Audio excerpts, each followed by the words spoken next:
Good evening. This is the first in a series of live events to draw attention to discrimination in craft beer. These events will include a spoken word reading of anonymous experiences, followed by a speaker who will share actionable steps we can take. While uncomfortable and difficult, these conversations are critical for moving in a positive direction. Following the reading of today's anonymous experiences from your peers, Lauren Taylor of Safe Bars will speak on ways to make our industry less discriminatory. Safe Bars uses innovative bystander education and empowerment self-defense strategies to empower bar, restaurant, and club staff to stand up against sexual harassment and assault, ultimately changing nightlife culture. They have trained 40 establishments in DC. They also train people to start Safe Bars programs where they live and have more than 25 Safe Bars trained teams in cities and towns across the United States and Canada. We're going to be talking about some hard stuff. Please take care of yourselves. If you feel yourself getting upset or shaky, here are some things you can do. Take a drink of water, stand up, feel your feet on the ground. Thank you for helping make our craft beer industry even stronger.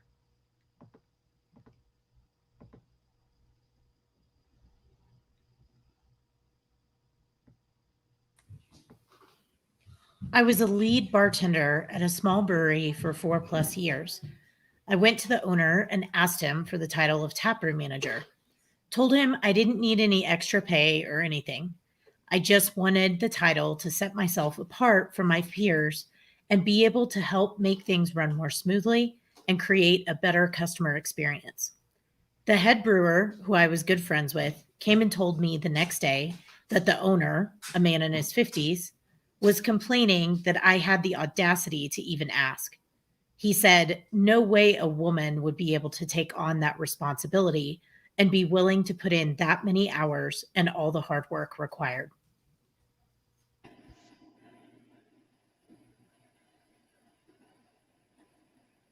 When I was working my first brewery job, I would come into work with flyers for sex workers pasted all over my workstation. My manager would constantly squeeze past me, rubbing himself against my butt. He also said he would be able to tell when I had sex because it would loosen me up.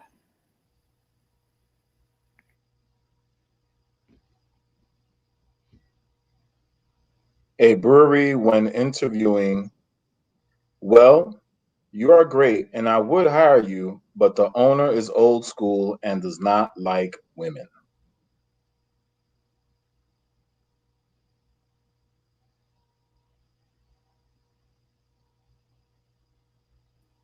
Where do I start?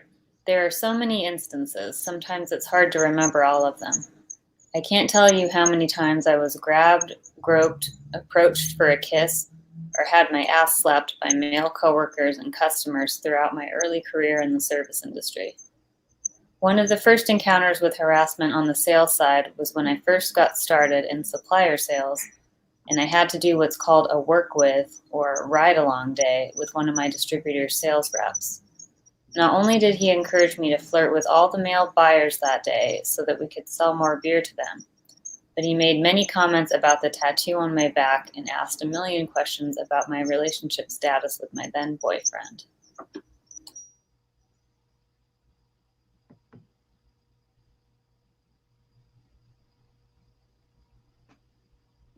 Customers are, far and away, the biggest source of discrimination. From brushing my expertise aside, to asking to talk to someone who knows what they are doing, to calling me disparaging names, to telling me to show more, less skin, to telling me that they would like to do me, to creeping on me at festivals, to touching me inappropriately. One man in particular thought it was appropriate to give me a shoulder rub during a brewery tour I was running, to generally harassing me. The most upsetting thing about customers' behavior is that rarely, if they are around, does a male colleague step up for me. In fact, they will often jump in on the fun. It's not only hurtful, it's also scary and makes me feel very unsafe.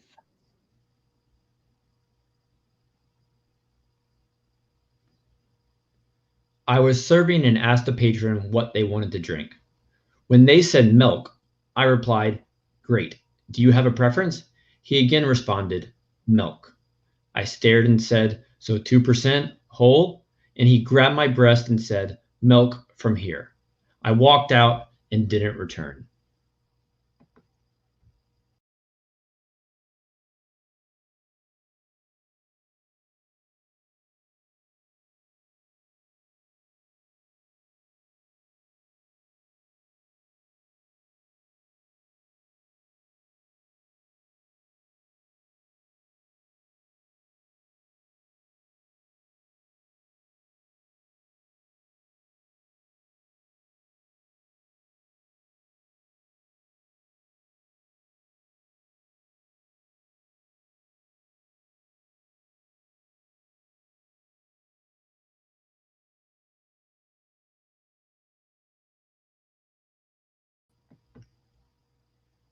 Hey, Lauren, you're actually muted. Sorry.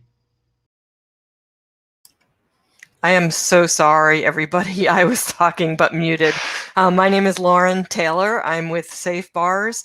And just to transition from the awfulness of hearing those experiences that people had, I'm just going to ask everybody to put your feet on the floor and take 2 or 3 deep breaths, noticing what's around you in the moment, letting the awfulness of those situations pass and come back to the present moment.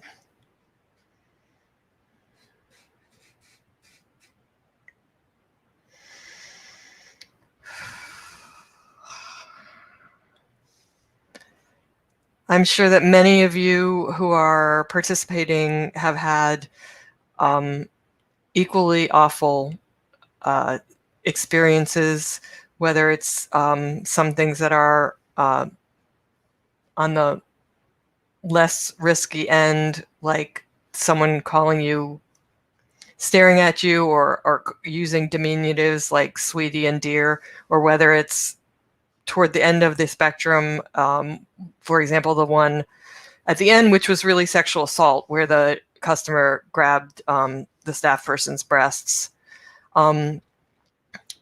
Safe Bars is an organization that works to change industry culture to one that is safe and welcoming for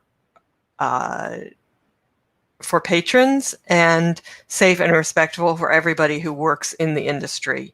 So unfortunately, I've heard hundreds and hundreds of experiences that people have had, primarily women and LGBTQ plus people who are targeted for sexual harassment and worse. I want to talk briefly about our approach because I do think that working together, especially all of you who are in the industry, can really change the culture. So Safe Bars takes several approaches. One is training in active bystander skills, and if you notice a theme in the stories that we heard, sometimes 2 of them that I remember specifically, the problems were coming from management or the ownership. But when it was coming from a customer or a coworker, one of the things that was a theme, and that I also know from talking to hundreds of people, is that sometimes what hurts the worst is that nobody stands up for you, no one intervenes on your behalf. And these are people you may care about and know very well, may consider very good friends, your coworkers. I think there are a lot of good reasons why people have barriers to getting involved. One of the things we in Safe Bars do is help people overcome those barriers. So a lot of times I'll hear from people that they want to do something, but they're not sure what to do, or they're afraid they're going to make it worse, or they're afraid somebody will get hurt. It's actually not that hard to gain skills. And I actually think that a lot of people who work in hospitality already have a lot of skills for intervention. They just don't necessarily know how to pivot that and apply them to their own coworkers and inside their own industry. More used to using them relating to customers and patrons. So one thing that we do is we give people training in active bystander skills so that when they see something going on, whether it's no matter who's being targeted, whether it's a coworker, whether it's a patron, whether it's somebody else, they have some ideas about what to do. The other thing that we do is we share empowerment skills for what you can do when you are the person being targeted. Often in a work situation, that can feel super difficult because you're balancing, keeping your job or keeping decent shifts, or keeping your tips, against your sense of integrity and self-respect and having your body protected. So we teach skills, starting with verbal skills, ways to gently, and then more forcefully if need be, set a limit with someone who's crossing your boundaries. With the pandemic, we've also been doing one more thing, which is training people in de-escalation skills. So if somebody is very angry or very panicked or very refusing to wear a mask or whatever, ways that you can get that person calmed down. And again, this is something a lot of hospitality workers will have, although if you don't work in a public-facing role, you may not have this kind of hospitality skill set. But a lot of hospitality workers who work in public-facing roles will have skills for calming someone down or distracting them or whatever. So what I'm going to do is just talk through some of the basic active bystander skills that you can use to support the people that you work with. And while I'm talking, if people have questions that they want to throw in the chat or save them for later, we are going to have time for questions and discussion. So feel free to bring that up. Let me just figure out how to forward my slides in this setting. Okay, so this is just something quickly that I was talking about a minute ago, which is that research shows that the environment around an aggressor can make a difference in their behavior and help prevent sexual harassment and assault. So whether you're talking about in a production setting or in a sales setting, or whether you're talking about in dealing with the members of the public, the places, the workplaces that you would say, this is a great place to work, and the places that you would tell your friends, don't even interview there. That's the difference in the culture that the people who work there can make. And that it starts with the management. And in two of the examples that were given, both of them were the owner who was being incredibly sexist. And that sets the tone. So, but you still have the power to change some of it, even if your owner is problematic. So here are just some of the behaviors that we work with and help people get skills for dealing with. Don't need to dwell here because that's the problem. We're going to talk about what are some of the solutions. So I don't know if anybody's had any bystander training, but if you have, you've probably heard of the 3 Ds. And the 3 Ds are direct, distract, and delegate. And you can do them, any one of them, with the person who is doing the aggression or violating someone's boundaries, or with the person who's being targeted. And I'm going to talk a little bit about, and you may already be doing some of these things without realizing that they have a name. So direct simply means acknowledging that there's a problem or that there might be a problem. So asking someone, are you okay?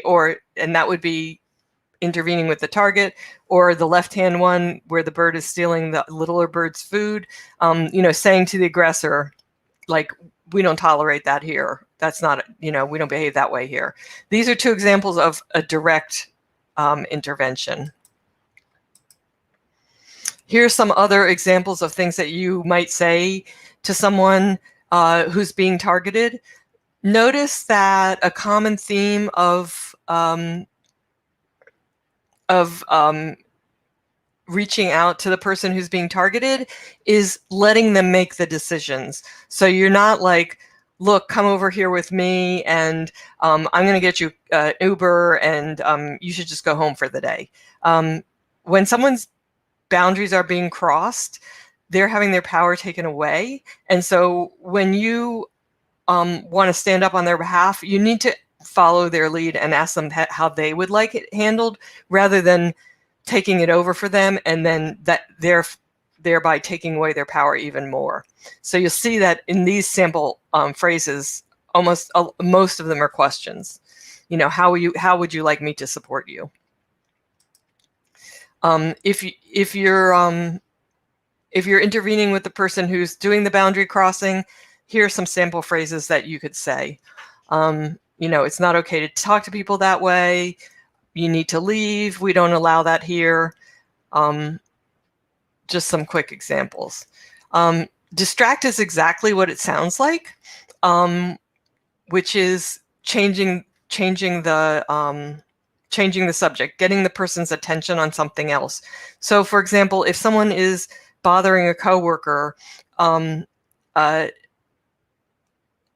simply changing the subject, there may be a longer term situation that needs to be dealt with about that person's behavior, right? But in the short term, just simply distracting breaks the energy of the interaction and can get the aggressor away from the person that they're targeting. So here are some sample phrases that you can use with an aggressor. And one of the things that I love about distract is that it really is a chance to be incredibly creative and use your personality. So there are as many distractions as there are ideas in the world. There are so many of them. With the target, here are some kinds of things that you can say.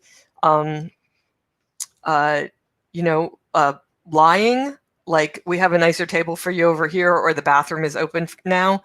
Absolutely things that lying is a perfectly good strategy. You can reconcile with your morals later, but right now you're just being strategic. Delegate is getting someone in a better position to handle it. So while people often think of delegating to an authority figure, like a boss, like an owner, like the police, really you just want to delegate to someone who's in a better position to handle it, which might be someone who's closer to either the target or the aggressor. It could be someone who has a really calm manner about them. I think usually people know who their coworkers are who are good at this kind of stuff. Often friends are the best delegators. Again, later you can go to HR if you have an HR or whoever else you think if an authority figure is needed. But in the moment, you're just looking for a quick strategy to break the dynamic that's going on. Let me just get back to where I can see you. So these are just some quick ideas of active bystander skills used in a hospitality or production setting, or even in a sales setting. I would love to hear people's reactions, examples of things you've done or things you wish you thought could have done if you thought about them later, which we all have those things we've thought about later, like, oh, I wish I had said this. And also any questions you have about safe bars or any situations that you're in that, I or the group might be able to help you think through.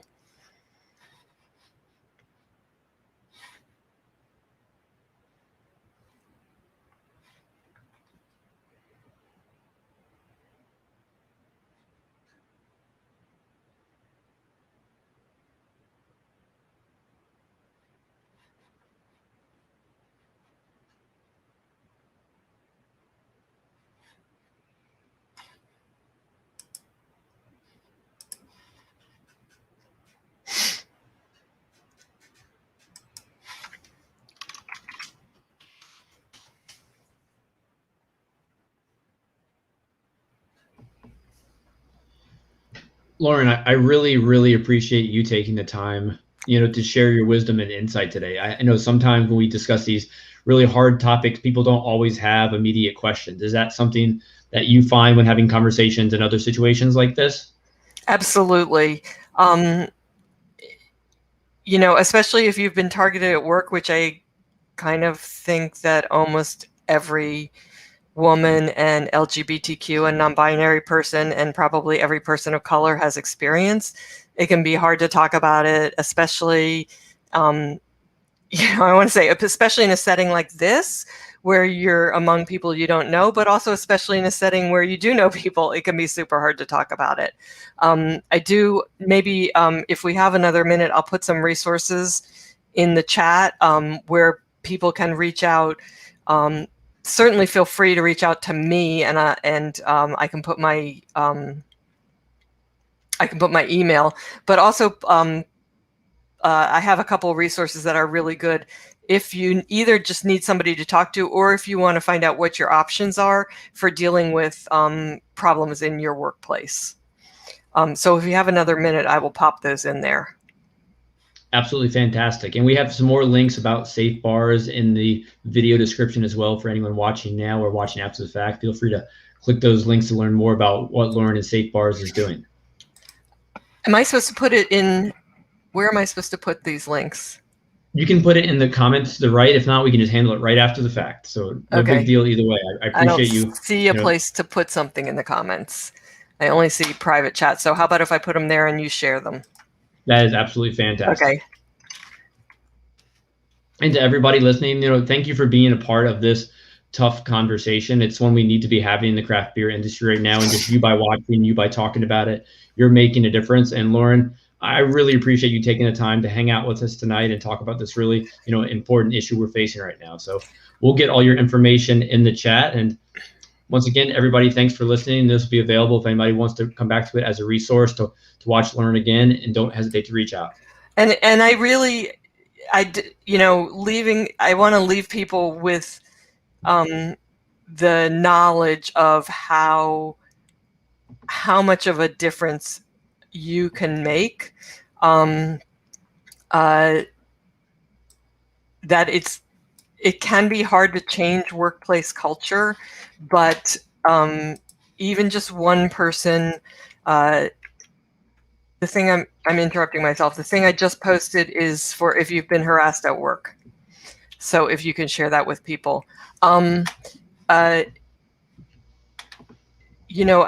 Because I work in this field, I know a lot about the research on bystander intervention. I don't know how many people might have heard of the bystander effect.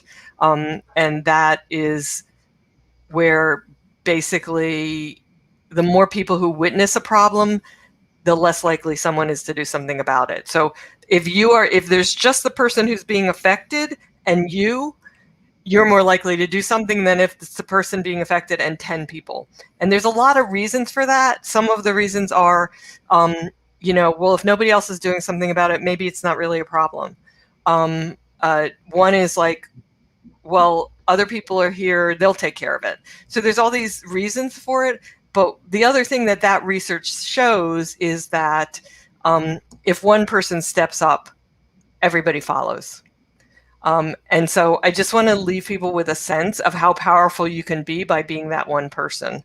Even just by saying that's not okay, or by shaking your head, or by going and standing next to the person who's being targeted. You don't even have to say anything, but going and standing next to them can be very, very powerful. And I understand it's risky. Like, I'm not in any way minimizing how hard this is to do, because it does have sometimes real consequences. My personal saying is that the risks of stepping up and doing something are usually pretty low, and the risks if you don't can be pretty high. So I encourage people to err on the side of doing something. There's one story that I heard not that long after the 2016 election where Sorry, I'm multitasking. I'm trying to talk and pull up a resource, and it's not working. Okay, I'll stop trying to do two things. One of the stories that I heard after the election was about a woman who was in a grocery store line, and it was very crowded. There were people in the lines on either side of the other grocery store lines. Somebody in her line was targeting someone else who was in the line, and I honestly don't remember if it was racism, transphobia, immigration. Like, I don't even remember what they were being targeted for, but everybody could hear it, and nobody was doing anything about it. And the woman, finally decided that she needed to do something about it. And she said loud enough for the people in all three lines to hear. She said, "I'm going to need some help here." And then she went and talked to the aggressor, the guy who was being oppressive.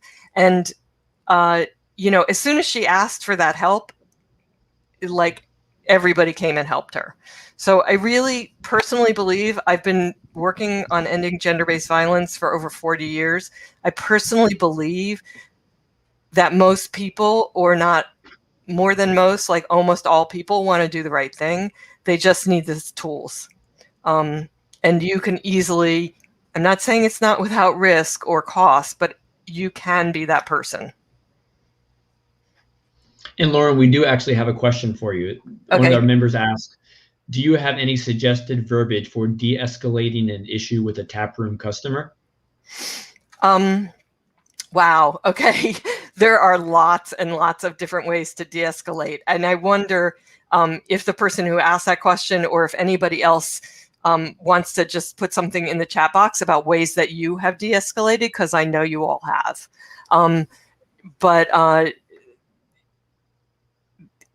So I'm just going to say off the top of my head a bunch of my favorite de-escalation techniques, most of which can be applied in a tap room.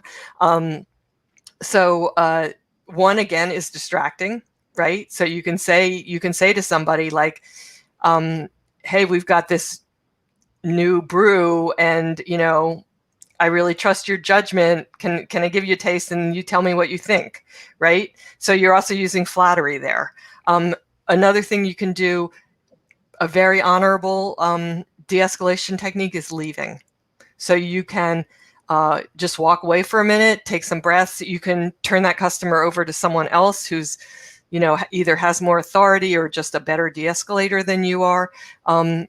Another de-escalation technique that's in my top 7 is lying. So just like, "Oh, I'm sorry, the manager wants me in the back," or, "We've got this special and I have to go help fix it," or, "I'm sorry, we're all out of that, but I'm happy to give you a free blah, blah, blah." Like, you could just make stuff up. Another de-escalation technique, and I think about this one a lot in a customer service setting, is if you can solve the person's problem, solve their problem. So the example that I usually give with that one comes from a student of mine from a very long time ago, working in a burrito joint, and you give someone, someone gets pissed off because you gave them a beef burrito, and they're like all upset because they're a vegetarian and they asked for a bean burrito, they say, right? And they're really upset because, and I'm a vegetarian, so nothing against vegetarians, but I put meat in my mouth for the first time in 20 years because you gave me the wrong thing, and they're very upset. Solve their problem. Just give them a different burrito. Give them a refund. Like, you don't have to stand on principle. This is strategy. This is strategy to get a person calmed down. It's not about right and wrong. And in the current situation with COVID, we're teaching a lot of de-escalation workshops with, about mask wearing and the increase in anti-Asian and other racist hate. So one way, another de-escalation technique that you could apply to mask wearing, for example, would be something like creating a "we" is a good de-escalation technique. Okay, so joining them in the problem.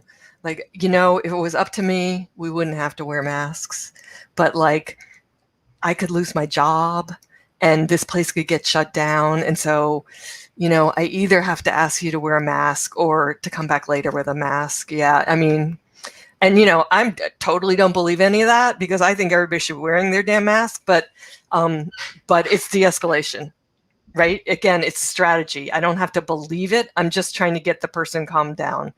One way that we think about when to de-escalate is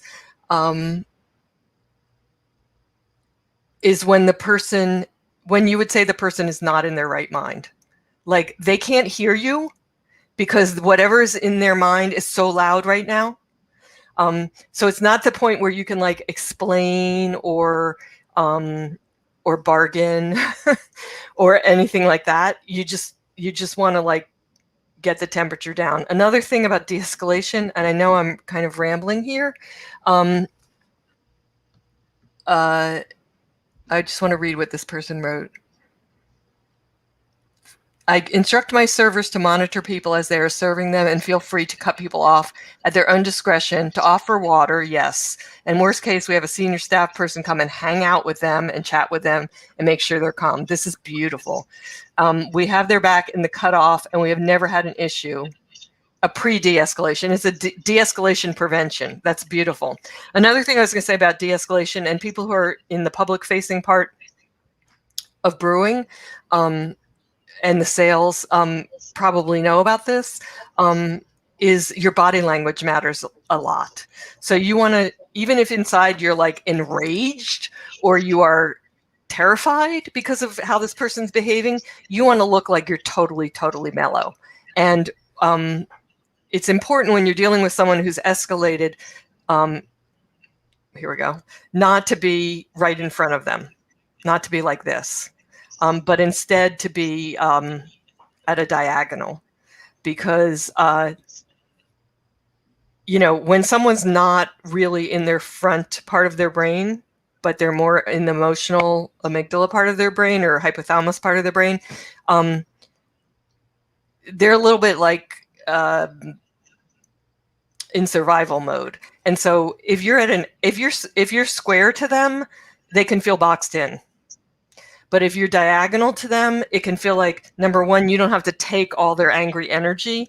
It can go slide past you like in Aikido. But also that they don't feel boxed in. They can see their exit. So that's another way. And you probably use this in hospitality all the time. But that's another way to de-escalate, is actually by using your body. Keep your hands low-ish. You want to keep them out just in case you need to use them, but you want to keep them low-ish, not like you need to cut that out, right? But like down here. I hope that was a good answer to the original question. It was a great question. Yeah, that's fantastic advice, Lauren. Now, so many breweries don't have a dedicated like HR, human resources person. Right. Do you have any general advice for any business who might not have that dedicated person, so how they can, create a safer culture? I know we've talked about that for a long time, but with regards to like more like business structure and just operationally. Right. So, I mean, you can. First of all, I mean, not to be self-serving, but you can do these trainings, things like this, that are, even if you don't have an HR, you have a business culture, right? We all work in a business culture, whatever your business is. And so you can be conscious about that. And one thing that I really think is important is to create settings where people can talk about it. One thing that I feel like when we go, and this is pre-pandemic, of course, but when we go into an establishment to do a training, one of the functions that it's serving, I mean, it's sharing skills with people, and that's probably primary, but it's also serving the purpose of creating a setting in which people can talk about these issues. Because even though they're happening all the time, people usually just tell one person or go home and complain about it, but they're not, there's not a time, when you work in a brewery or hospitality, there's like say almost time to have staff meeting or, talk about issues besides like, learning the new product. So just to create a setting where people say, like, this is really bothering me, or like, I tried this and it worked, or I tried this and it didn't work. One of the main things that I see happening when we go into a place and create the place for this conversation is that, I work there and I have done these one or two type of bystander type things or de-escalation type things. And you work there and you've done one or two that are your fallbacks that you go to when you've got a situation like that. But if we've never sat down and talked about them, we don't know about each other's. And if there's 15 of us, all of a sudden, everybody's all of a sudden got, 30 new techniques. So just creating a space for that conversation to happen. And if you don't have HR and you want someone to facilitate that, I'm happy to do that, or to hook you up with organizations that specifically can do that. The other thing I would say is, besides trainings, we have a code of conduct that's like,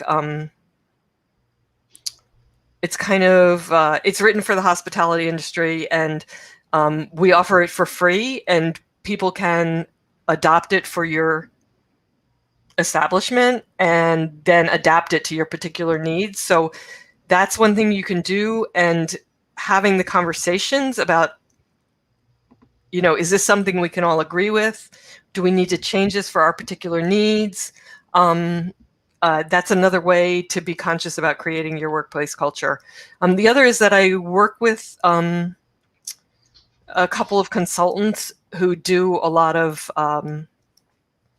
the sexual harassment stuff in particular, and so I'm happy to connect people with that. I'm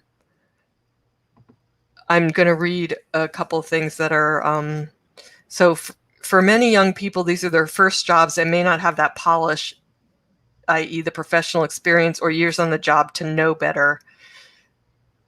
There should be clear verbal language from employers that this is not your home, school, or friend's house, and that it should be treated with the utmost respect and reverence, because you can get canceled. Yeah, so that's kind of what I'm talking about. Thank you, Lennox, who I think posted this. What I'm talking about by having a code of conduct. It's not rules. Like, we're not here to be your parent or even your boss, but we're saying, like, this is the kind of environment we want to create for the people who work here and for the people who patronize it.